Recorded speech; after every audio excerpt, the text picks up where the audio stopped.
Bueno, vamos a comenzar. En el día de hoy vamos a ver un poco, me interesaba ver más que traumatismo shock, ¿no? En este caso, porque es lo que habitualmente uno tiene, ¿no? Se encuentra con a un paciente con estado de shock y es lo que las intervenciones de enfermería en este caso son vitales porque en este caso tiene que saber diferenciar qué tipo de shock estamos viendo o estamos en este caso evaluando y vamos a ver que cada uno se va a dar por diferentes aspectos, ¿no?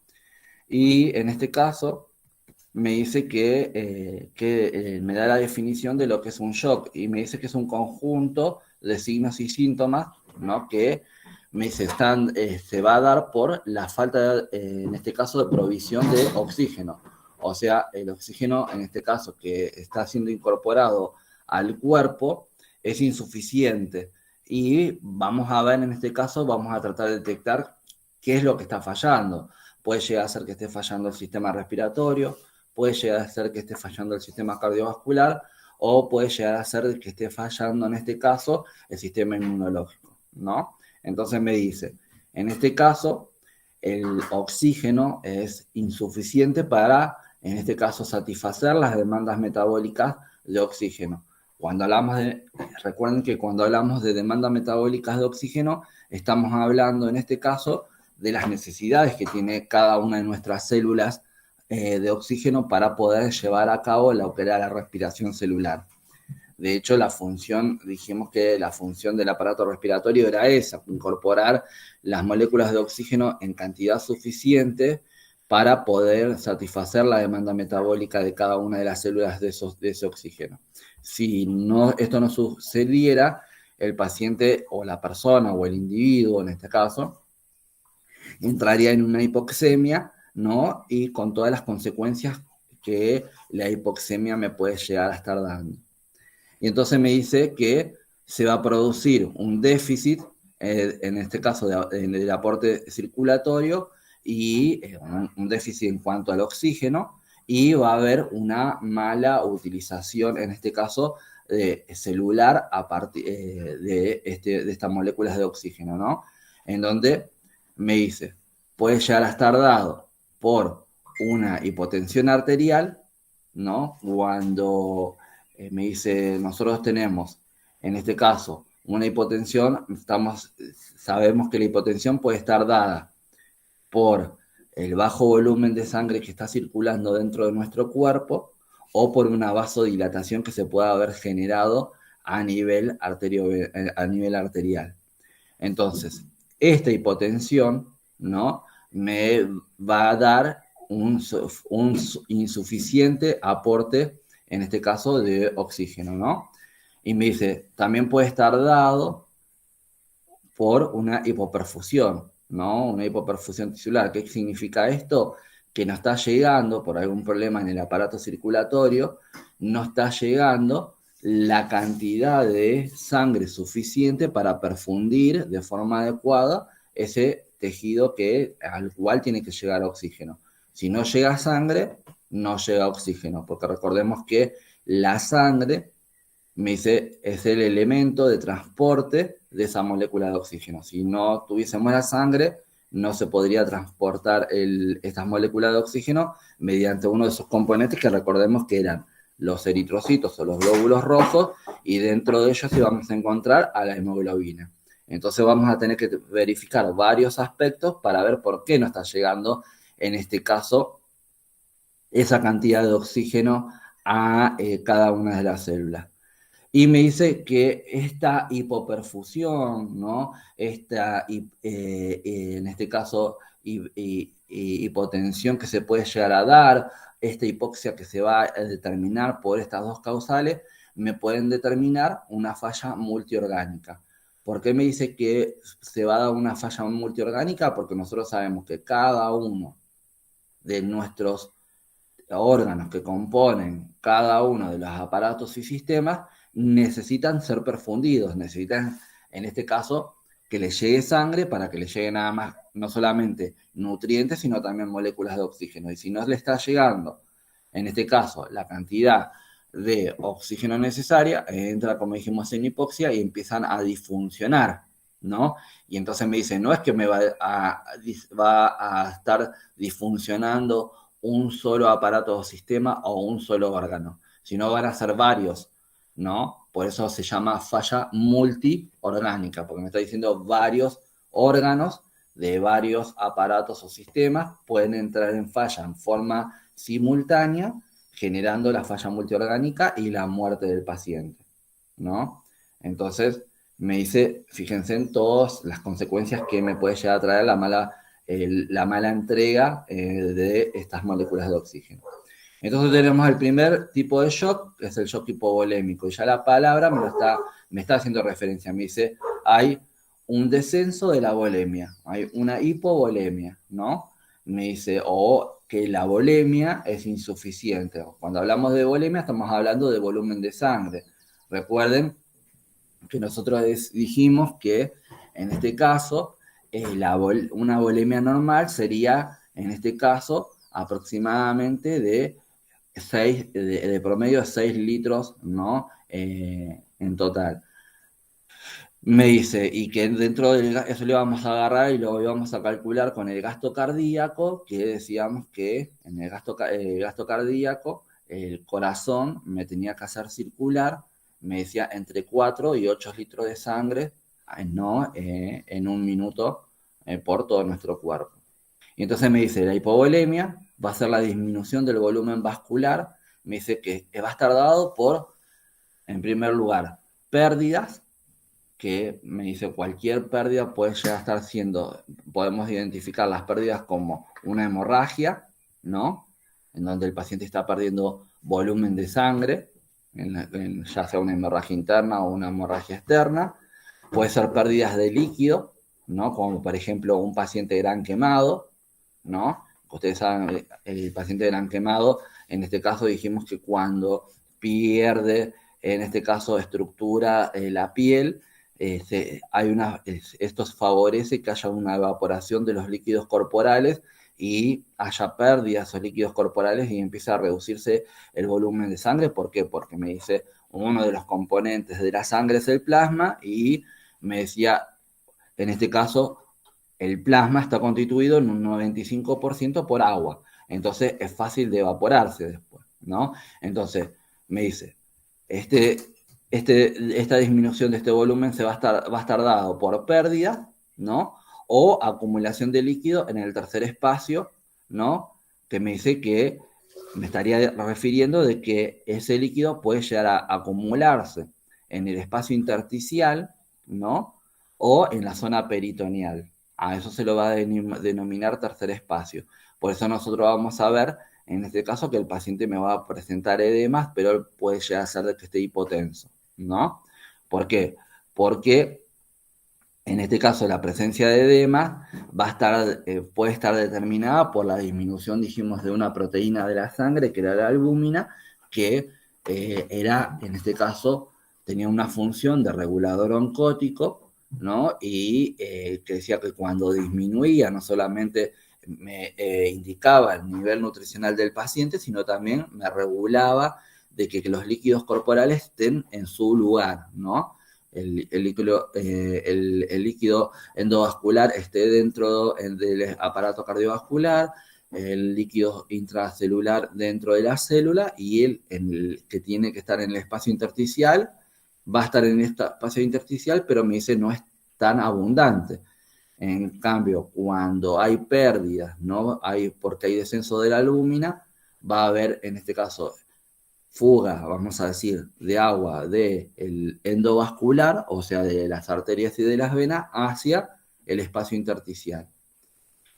Bien, me dice, todo esto va a estar dado por hemorragias, como dijimos anteriormente, las quemaduras, puede ser por deshidratación por vómitos, ¿no? Por el líquido que está perdiendo, en este caso, la persona. De hecho, sabemos muy bien que el paciente cuando tiene vómitos abundantes, lo que hay que hacer es rehidratar al paciente para que no se deshidrate y para que no genere una hipovolemia. Cuando el paciente tiene diarreas crónicas también, me dice va a haber una pérdida de líquidos y un descenso de la volemia. En la sudoración profusa también, o sea, cuando el paciente está por alguna patología sudando mucha cantidad, como por ejemplo la sudoración que pueda llegar a tener el paciente con una tuberculosis, ¿no? Me dice, pero por ahí yo particularmente, ¿no? Eso después cada uno sabrá también reflexionar e interpretar. No consideraría de que haya una hipovolemia por una sudoración profusa, porque si bien se pierde líquido, pero no tendría que transpirar demasiado el paciente para que se genere una hipovolemia, pero sí puedes incrementar el descenso de la volemia con otros factores, como por ejemplo esto que decíamos, una hemorragia, o en este caso un proceso gastrointestinal que me esté dando diarreas y vómitos acompañado de la sudoración profusa, ¿no?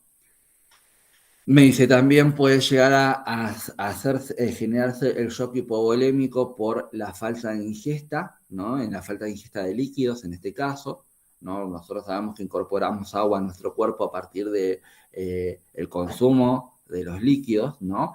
Y que algunos alimentos también me proveen agua, pero en menores cantidades. En este caso, como por ejemplo las frutas y las verduras me proveen agua. Y me dice, en este caso, la acumulación de líquido también en el tercer espacio puede llegar a ser un determinante de la hipovolemia. Me dice, ¿cuáles son las manifestaciones clínicas que va a tener el paciente? Que nosotros vamos a tener que tratar de identificar. Me dice, va a tener la piel fría, ¿no? Me dice, va a tener una piel pálida. Ustedes saben bien que la piel fría y la piel pálida va a estar determinada por la hipoperfusión que va a haber, ¿no? Eso ya lo habíamos aclarado en varias oportunidades. Cuando me dice, baja el volumen de sangre, supongamos por una hemorragia, me dice, se va a agarrar y eso lo va a detectar el sistema nervioso central, ¿no? Y va a agarrar y generar un método compensador, ¿no? Que va a hacer que haya vasoconstricción periférica, ¿no? Porque en las extremidades, tanto superiores como inferiores, no hay órganos vitales, ¿no? Que requieran vamos a decir, una correcta perfusión, y se va a centrar, en este caso, dijimos, la circulación en lo que es el tronco y la cabeza. Entonces nosotros vamos a ver que en la zona periférica, por esa hipoperfusión que va a estar dada por la pérdida de líquido, ¿no? Va a agarrar y voy a tener la piel blanca, ¿no? La piel pálida en este caso, ¿no? Porque la coloración de la piel también dijimos que estaba determinada por la circulación de la sangre. Y la temperatura del cuerpo también está determinada por la circulación de la sangre. Entonces, ahí vemos de que van a haber estos signos que se van a modificar. Entonces va a tener el paciente piel fría, piel pálida, va a tener una piel sudorosa, va a haber como método compensador un aumento de la frecuencia cardíaca. ¿Por qué? Porque me dice, en este caso, ¿por qué se va a elevar la frecuencia cardíaca? Porque me dice, si se sostiene el ritmo cardíaco que venía teniendo el paciente anteriormente, al tener una bajada en el volumen total de esa sangre, no va a llegar a perfundir estos órganos vitales como corresponde.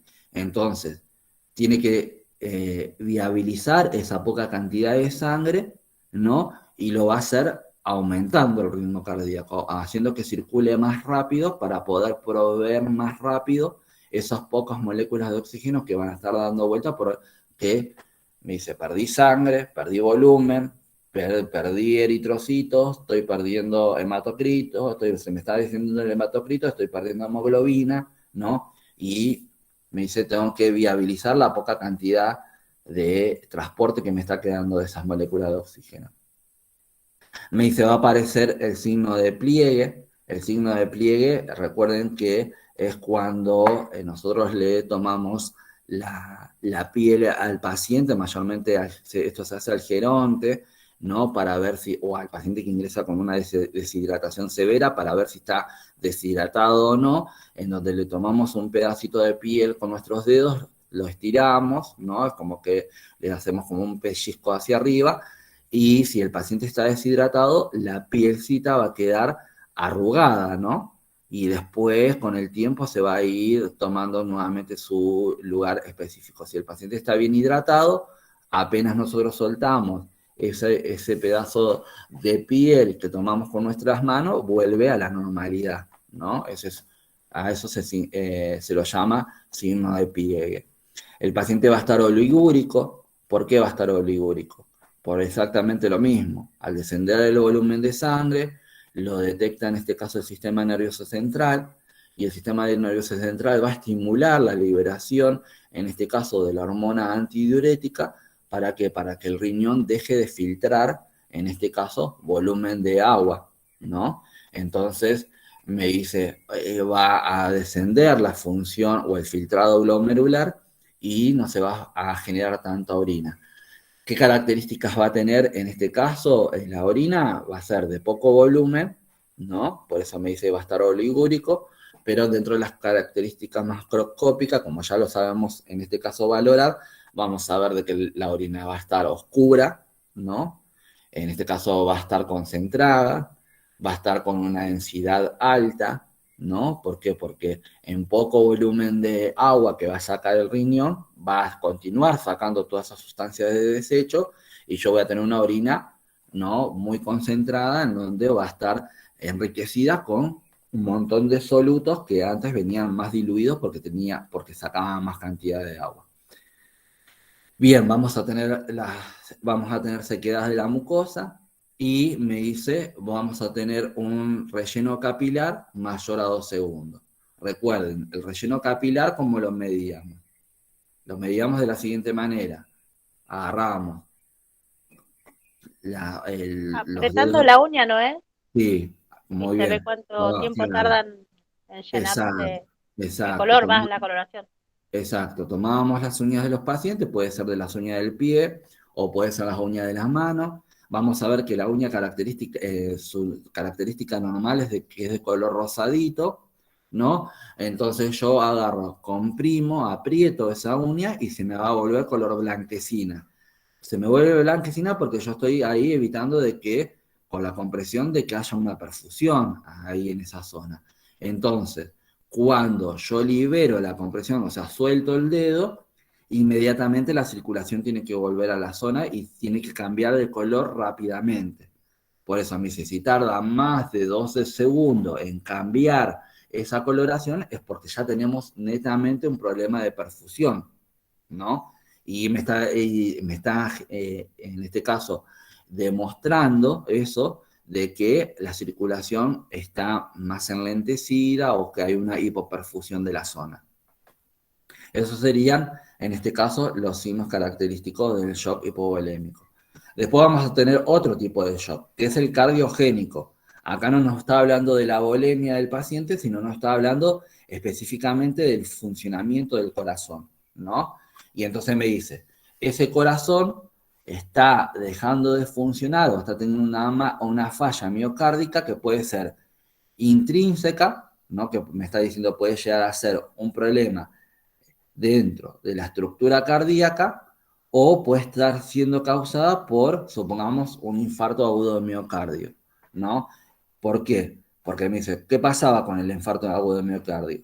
Se obstruía una arteria coronaria, todo el tejido que venía después de la obstrucción, en este caso entraba en hipoxia, entraba en isquemia, había muerte celular muchas veces después de esa zona que se generó el infarto, y esa zona deja, en este caso, de cumplir su función de contracción. Al dejar de cumplir su función de contracción, me dice, el resto de la estructura cardíaca ventricular va a seguir contrayéndose, pero me dice con menor fuerza, porque va a haber parte de ese tejido que no va a estar funcionando. Entonces, en este caso, ¿qué pasa? Voy a tener un menor volumen de eyección. ¿Por qué? Porque no es lo mismo que el ventrículo esté todo sano, genere una contracción y me eyecte esos supuestos 70 mililitros de sangre que me tiene que eyectar, que una parte de su tejido esté necrosado, ¿no? O que esté isquémico, y que no se pueda contraer y que pierda fuerza de contracción el ventrículo y me esté inyectando menos volumen de sangre, ¿no? Entonces me dice, ese es otra de las causas del shock cardiogénico. Me dice, otra de las causas puede ser la miocarditis, ¿no? Que me está diciendo la inflamación del miocardio, ¿no? Puede llegar a ser de que en este caso la musculatura en este caso del tejido medio de la estructura cardíaca se inflame, y al estar inflamado, porque esté más grande, no significa que se va a contraer con mayor fuerza. Al contrario, va a perder esa función de contracción. Y al perder esa función de contracción, porque se va a ver alterada, va a eyectar menos también volumen de sangre. Esto es como yo siempre doy el ejemplo de las personas que hacen fisicoculturismo. La persona que hace fisicoculturismo está agrandando la estructura muscular, ¿sí? Va a tener fuerza, pero no va a tener una movilidad. Ustedes vieron de que en este caso ellos caminan así tipo robot, en bloque. ¿Por qué? Porque no tienen esa agilidad de poder, en este caso, genera un movimiento acorde con tanta musculatura, en este caso, con tanta volumen muscular. En el corazón pasa exactamente lo mismo. Cuando empieza a haber, ¿no?, un incremento del tejido muscular, de la capa de tejido muscular medio, que es el miocardio, empieza a agrandarse, en este caso el tejido, ¿no?, la estructura ventricular, pero no tiene esa posibilidad de contraerse de manera adecuada. Me dice, otra de las causas que me puede dar el shock cardiogénico es una insuficiencia valvular. Recuerden que me dice, yo dentro de la estructura cardíaca teníamos 4 válvulas, ¿no? Me decía 2 aurículos ventriculares y 2 semilunares. Las aurículos ventriculares eran la válvula mitral y la tricuspidia, y las semilunares eran la válvula aórtica y la pulmonar, ¿no? Me dice, en este caso, que cualquiera de ellas me esté fallando en su funcionamiento, me puede alterar el ritmo, en este caso, de circulación de la sangre, ¿no? Porque puede llegar a haber, en vez de ser unidireccional la circulación sanguínea, puede llegar a haber un reflujo o un retorno, ¿no?, por la disfunción de esa válvula. Porque en realidad la función de la válvula es cerrarse para evitar de que cuando, supongamos, el ventrículo se contraiga, no vuelva la sangre a la aurícula, sino que vaya o a la válvula, vaya a la arteria pulmonar o a la arteria aorta, me dice, según la válvula que estemos viendo. Pero si no se llega a cerrar de manera adecuada, supongamos producto de una endocarditis, ¿no?, que ya lo habíamos visto, la endocarditis también, me decía, entonces ahí yo voy a tener un reflujo de sangre del ventrículo a la aurícula y se va a reducir el volumen de eyección, en este caso de sangre. Bien, y me dice, otra de las causas que me puede determinar un shock cardiogénico son las arritmias. Las arritmias, que serían el mal funcionamiento de todo el sistema eléctrico de conducción del corazón, ¿no? Que está dado por el nodo sinusal, ¿no?, el nodo auriculoventricular, el haz de His, la rama haz de His, las fibras fasciculares derecha e izquierda y las fibras de Purkinje, ¿no? Entonces me dice, en cualquiera de estas trayectorias podía llegar a haber, vamos a decir, un cortocircuito o un bloqueo, ¿no? Y el estímulo cardíaco puede tardar en seguir su camino, o puede fallar, o puede estar sobreestimulado, ¿no? Entonces, eso va a hacer de que el corazón también modifique su funcionamiento, ¿no? Esto de que haga una bradicardia, haga una taquicardia, o haga una fibrilación, o que tenga un ritmo cardíaco, en este caso, alterado, lo que va a hacer de que la sangre también, su circulación se vea alterada y se vea alterada la provisión de oxígeno en el resto del cuerpo. Profe, Me una dice, pregunta. sí, ¿El esputo rosado puede ser también asociado con un edema agudo? como el edema agudo de pulmón, sí, sí, sí. Y acuérdense, siempre el edema agudo de pulmón va a ser se va a generar después de una insuficiencia cardíaca. ¿Mm? Primero tiene que surgir la insuficiencia cardíaca para poder hacer un edema agudo de pulmón. Porque el edema agudo de pulmón se genera porque va a haber esa congestión en esta zona, ¿no? En la zona derecha del corazón. Entonces, al estar funcionando mal la circulación del lado derecho del corazón, se genera una congestión, se empieza a acumular la sangre en esta parte, en las venas pulmonares, y se va a acumular en este caso va a haber extravasación de agua, de líquidos en el pulmón, porque la sangre va a estar acumulada en todo este trayecto que viene del pulmón al corazón. Entonces ahí se genera, en este caso, el edema agudo de pulmón. Pero primero tiene que haber una insuficiencia cardíaca congestiva, que se llama insuficiencia cardíaca congestiva. Ok, gracias, profe. No, por favor. Bien, me dice, ¿cuáles serían, en este caso, los signos que presenta el paciente con un shock cardiogénico? Me dice, voy a escuchar un tercer sonido cuando ausculto los ruidos cardíacos. Recuerden que en la auscultación de los sonidos cardíacos vamos a escuchar el S1 o el S2, el sonido 1 o el sonido 2, o como le quieran decir, ruido 1 o ruido 2, R1 o R2, ¿no? Que iba a ser el cierre de las válvulas aurículos ventriculares, el S1 o el R1, y el cierre de las válvulas semilunares, el S2 o el ruido 2.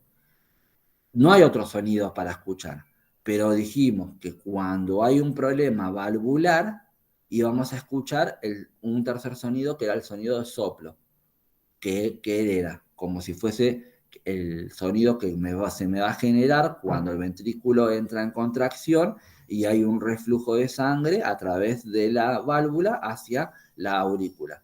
Entonces como que siento como un sonido, como dijimos, como si fuese una correntada de agua, así, mezclado con el R1 y R2 muy suave. Entonces me dice, va a aparecer el soplo cardíaco, voy a tener el paciente disneico, ¿no? En este caso, ¿por qué va a estar disneico? Me dice, porque voy a tener, en este caso, puedo llegar a tener acumulación de líquido a nivel pulmonar, va a haber disnea, ¿no? Me dice, también va a haber disnea, en este caso, por la falta de provisión de oxígeno a los propios órganos, ¿no? Me dice, como dijimos anteriormente, puede llegar a haber esputo rosado, ¿no? El esputo rosado se va a dar, me dice, por la realización del edema agudo de pulmón, ¿no? Me dice, voy a tener en este caso una PVC, ¿no? Y una resistencia vascular periférica que van a estar incrementadas, ¿no? Yo voy a tener en este caso una PVC mayor a 12, dijimos, ¿no? Y voy a tener piel sudorosa y piel fría. Y fíjense que me dice que otro signo característico es la caída de la tensión arterial, ¿no? Esos van a ser todos en este caso, los signos y síntomas que me va a dar el shock cardiogénico. Después tenemos otro tipo de shock, que es el obstructivo, y ya me está diciendo la palabra que hay un proceso de obstrucción. O sea, no está circulando la sangre y no se me está entregando ese aporte de oxígeno porque se obstruyó, en este caso, un vaso, ¿no? Y entonces me dice, en este caso, se pueden dar en la precarga o en la poscarga, ¿no? ¿Se acuerdan lo que era la precarga y la poscarga? La precarga era esta capacidad que iba a tener el ventrículo de relajarse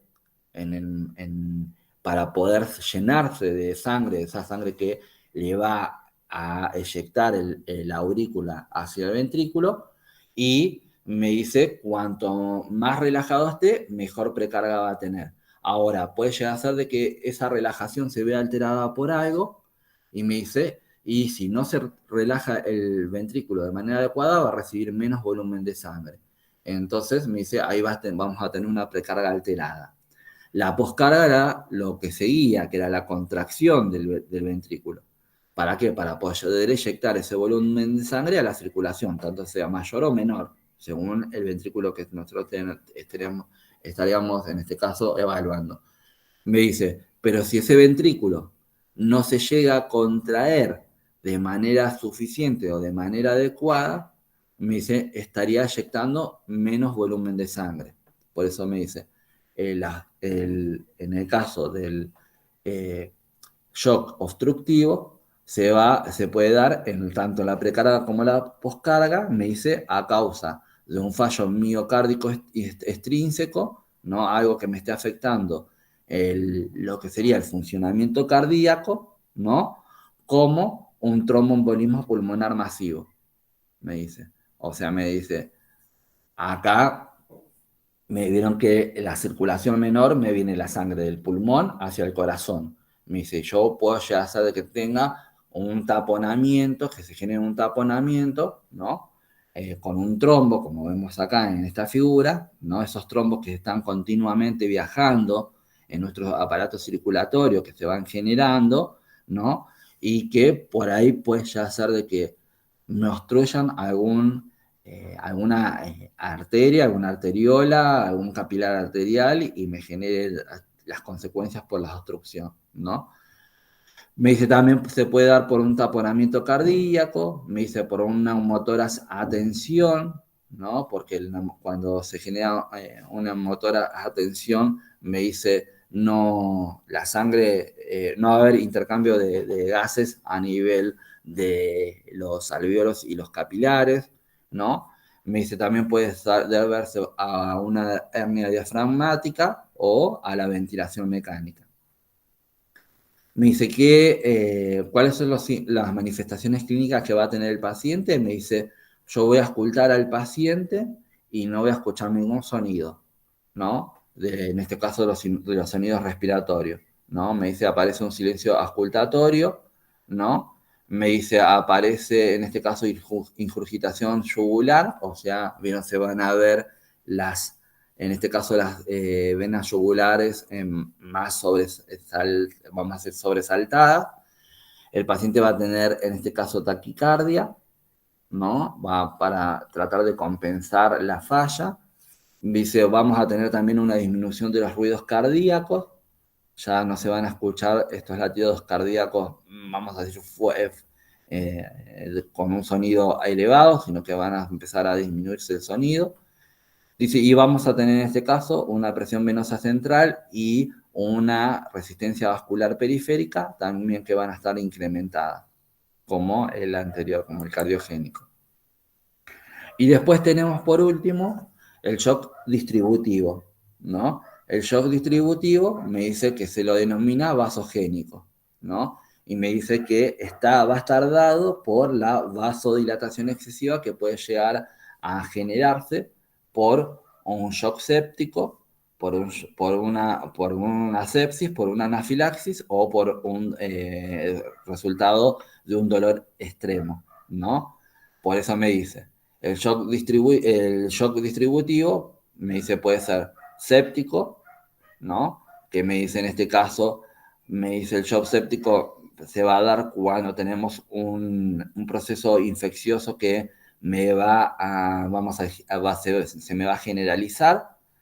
El shock anafiláctico va a ser cuando nosotros tenemos algún tipo de reacción alérgica a algún elemento o a algún medicamento o a la comida o algo que podamos llegar a ser alérgico, ¿no? Y el neurogénico que se va a dar por el exceso de dolor.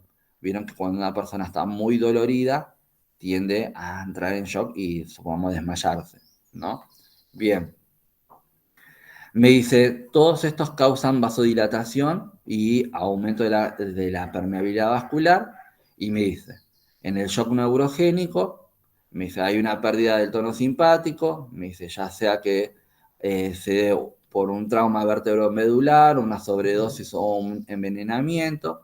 En el shock anafiláctico, me dice, va a haber una sobrerespuesta producto de un alérgeno, ¿no? Una sobrerespuesta del sistema inmunológico, ¿no? Y me dice, en el shock séptico, me dice también, va a haber una sobrerespuesta del sistema inmune, ¿no? Y esto se puede dar en un paciente inmunocomprometido o porque haya un agente muy virulento que haya ingresado a nuestro cuerpo y no esté no genere, en este caso, el shock séptico. Bien, me dice, en el shock neurogénico, que era el que se da por el dolor intenso, me dice, ¿cuáles son los síntomas que puede llegar a presentar el paciente? Aparte, en este caso, el dolor, me dice, piel caliente y moteada, que dice que luego se va a volver fría, me dice, no va a haber sudoración y hay hipotermia. En el shock anafiláctico, ¿no? Que en este caso estaba dado por una respuesta a algún tipo de alérgeno, me dice, va a haber extravasación, o sea, va a haber salida de líquidos del espacio endovascular al espacio intersticial, va a haber contracción del músculo liso, va a haber urticaria, o sea, el paciente va a referir que le pica, ¿no? Dice, va a tener eritema generalizado, me dice, el eritema es esa coloración roja que se va a dar en toda la piel. Dice, va a haber edemas, en este caso edema de las mucosas. Puede haber estridor laringio, que el estridor laringio se va a dar por que también se va a edematizar la zona de la mucosa, en este caso laringia, y me va a generar vamos a decir, ese sonido específico. Me dice, va a haber crepitantes, sonidos crepitantes a nivel de la auscultación pulmonar por la extravasación del agua hacia la zona de los alvéolos, ¿no? Va a haber edema pulmonar y puede tener también vómitos y diarrea. Y en el shock séptico, ¿no? Me dice, va a haber lesión endotelial, va a haber alteración hemodinámica, síndrome de respuesta inflamatoria sistémica y en este caso se van a comprometer tanto la temperatura como la frecuencia cardíaca, la frecuencia respiratoria y va a haber aumentos de los leucocitos, ¿no? Todo, tanto o sea, lo que me está diciendo es que voy a tener hipertermia, voy a tener taquipnea, voy a tener taquicardia y voy a tener cuando haga la medición de los leucocitos, voy a ver que los leucocitos van a estar por encima de 100.000, que son los que me van a estar indicando en este caso de que estoy frente a un proceso infeccioso, que es lo que me está generando, en este caso, el shock séptico. Me dice, en este caso, el shock va a tener diferentes fases, ¿no? Me dice, va a tener una fase inicial que me dice es no progresiva y se la denomina a este estado cuando el paciente me dice está con un shock que está compensado.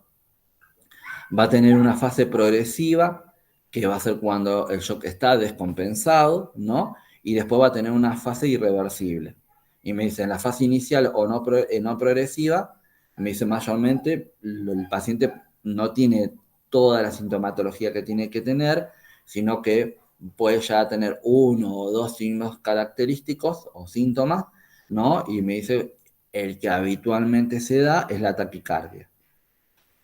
En la fase, en este caso progresiva, que va a ser cuando el paciente ya está descompensado, me dice, vamos a tener agitación psicomotriz, vamos a tener ansiedad, el paciente va a estar nervioso, va a haber taquicardia y va a haber hipotensión, va a haber oliguria y va a haber acidosis metabólica. Y en la fase irreversible, ¿no? Que me está diciendo ya, en este caso no se puede compensar a ese paciente, y el shock va a seguir progresando y va a seguir generando daño. Me dice, se va a generar disfunción de los órganos diana, que sería disfunción en este caso renal, cardíaca, respiratoria. Me dice, por eso iba a haber fallo multiorgánico y se va a determinar la muerte. ¿Mm? Bien. Me dice, ¿cómo hacemos el diagnóstico del shock? Me dice, primero, mediante la valoración clínica y la aparición de síntomas que van a ser específicos para cada uno de los shocks. O sea, si bien tenemos 4 tipos de shock, pero va a haber sintomatologías que son en común. Me dice, ¿cuál es esa sintomatología en común en los 4? Me dice, la frialdad de la piel, la diaforesis, ¿no? En la piel, la diaforesis es ese color con que nosotros vamos a ver que el paciente tiene la piel así tipo moteada, tipo así azulada, como si tuviese cianótica, va a estar en este caso sudorosa y fría, ¿no? Bien, va a tener alteración del estado mental por la falta de provisión de oxígeno, en donde el paciente va a estar agitado, va a estar somnoliento y puede llegar a ser de que esté en estado de coma. En cuanto a la tensión arterial, el paciente va a estar con una hipotensión sistólica, ¿no?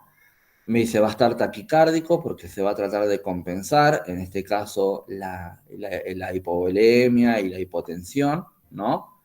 Me dice, excepto en el paciente con un shock cardiogénico. Me dice, el paciente va a tener también una taquipnea secundaria a la acidosis metabólica. ¿Por qué? Porque va a tratar de bajar la cantidad de iones a partir de la liberación del dióxido de carbono, ¿no? En el proceso de la aspiración. Y me dice va a estar oligúrico, o sea que ese riñón va a filtrar menos de 0,5 mililitros de orina, va a generar menos de 0,5 mililitros de orina por kilo de peso por hora. Recuerden de que eso lo habíamos visto también, el tema de la cantidad de orinas que tenía que generar el riñón en una hora. Bien, es que era en este caso entre 100, me dice, a 200 mililitros hora de orina, y cuando tenemos alteraciones del ritmo urinario, vamos a ver que si el paciente estaría orinando entre 30 y 50 mililitros por hora, estaría en una fase oligúrica, entre 0 y 30 mililitros de orina por hora estaría en una fase oligoanúrica, y si estuviese generando 0 de orina, o sea, no estuviese filtrando y no estuviese generando orina, estaría frente a una situación de anuria.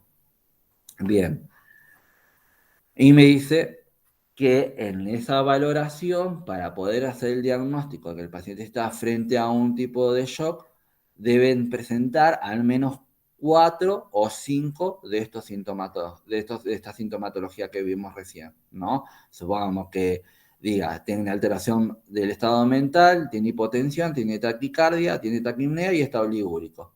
Bueno, ya se llega a una hipótesis de que el paciente está frente a un estado de shock. Después hay que ver qué tipo de shock es.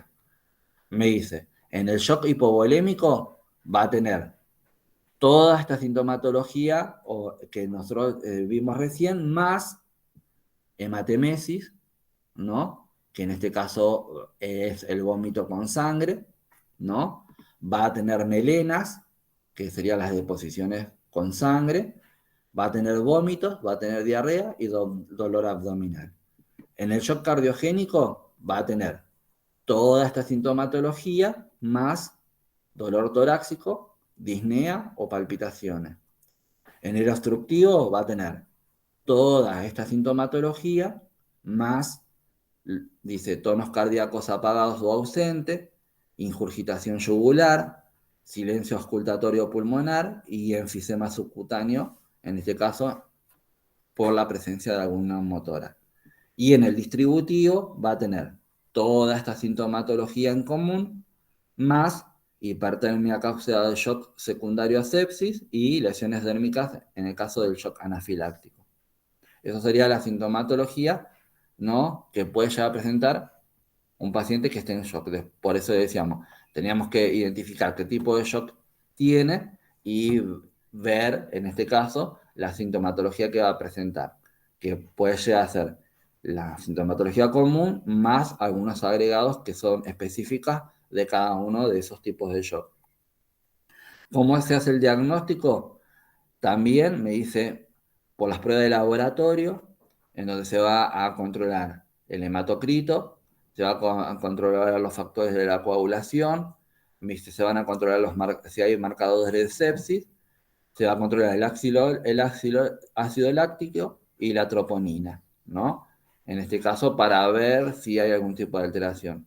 Se va a ver, en este caso, se va a realizar también un electrocardiograma, una plaquita de tórax, una ecografía de tórax y una tomografía de tórax para ver qué es lo que está pasando en toda esta zona del aparato respiratorio y cardiovascular. ¿Cuál va a ser el tratamiento? Me dice, yo voy a tener un tratamiento que voy a tener que hacerlo sí o sí durante las primeras 6 horas de generado, en este caso el shock.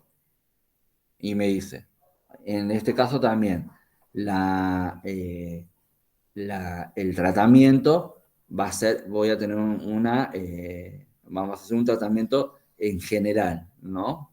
Y me dice, primero vamos a tratar de estabilizar la función hemodinámica del paciente. Esto que tenga una frecuencia cardíaca normal, en este caso una tensión arterial normal, una PVC normal. Vamos a estabilizar la función respiratoria para que el paciente no esté disneico, no esté hipóxico, ¿no? Y que tenga una frecuencia respiratoria aceptable.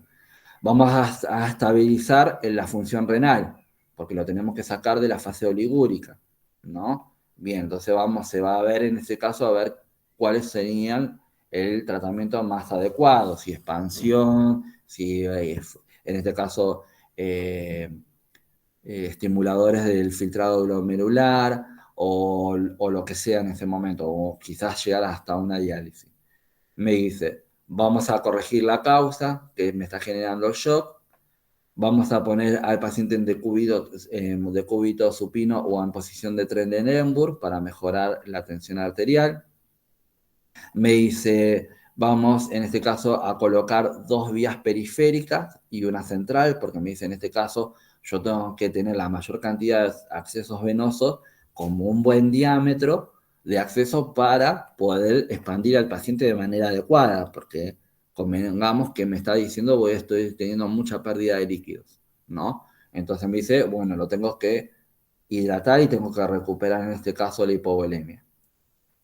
Vamos a monitorizar al paciente, ¿no? Tanto la tensión arterial como la frecuencia cardíaca. Vamos a utilizar la oximetría de pulso. Se le va a colocar sonda vesical para un mejor control de la diuresis, ¿no? Y hacer un balance hídrico constante para ver esto si se requiere seguir expandiendo. Vamos a medir, dice, la presión venosa central por hora para ver cómo está, en este caso, la volemia del paciente. En el caso que sea necesario, se va a dar analgesia, como por ejemplo en el shock neurogénico. Se va a administrar oxigenoterapia con una saturación menor a 90%. Se va a generar lo que sería la ventilación mecánica no invasiva, ya sea con CPAP o BiPAP, me dice. En el caso que no dé resultados, se va a llevar al paciente a la ventilación mecánica invasiva. Me dice, se van a generar en este caso infusiones o sobrecarga de solución salina en un determinado tiempo, como me dice con tiempos de infusiones de 15 o 30 minutos, en donde se van a pasar de 500 a 1000 mililitros de solución, me dice en este caso para tratar de mejorar la volemia y mejorar la tensión arterial y en este caso la PVC. En caso que sea necesario, se van a empezar a infundir vasopresores, como por ejemplo la dopamina, noradrenalina, adrenalina o butamina.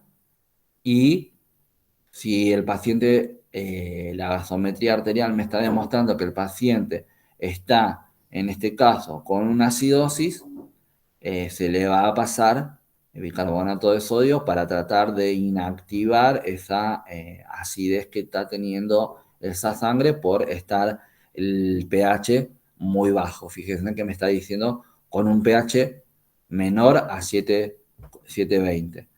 Recuerden que el pH va de 735 a 745.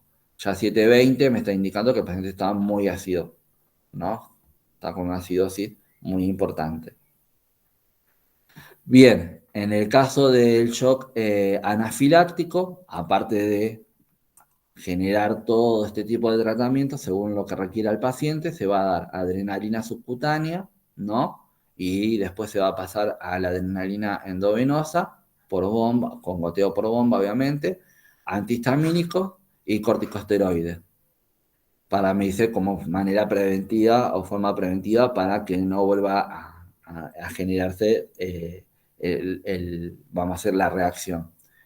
Y en el tratamiento del shock séptico, aparte de todo esta cantidad de tratamientos, vamos a sumarle la hidroterapia, en este caso el goteo de noradrenalina, la administración de hidrocortisona y en este caso la antibiótico-terapia, me dice, en forma precoz empírica hasta que se detecte, en este caso ante un cultivo, porque en este caso se va a empezar a sacar cultivo de todo en el paciente para tratar de identificar cuál es el germen que está generando la infección y mediante el antibiograma saber cuál es el antibiótico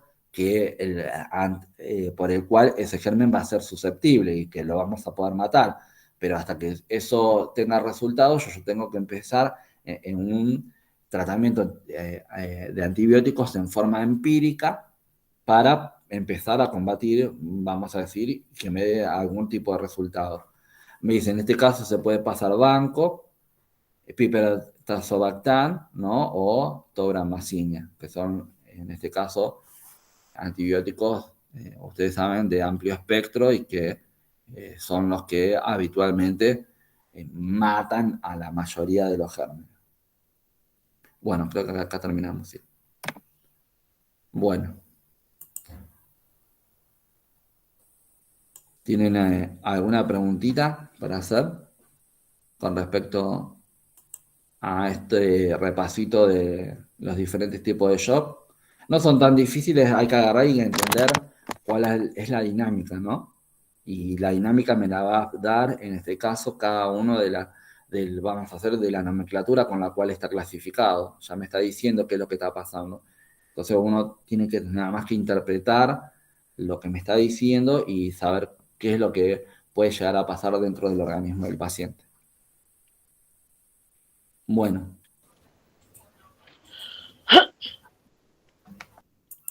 ¿Alguna preguntita? No.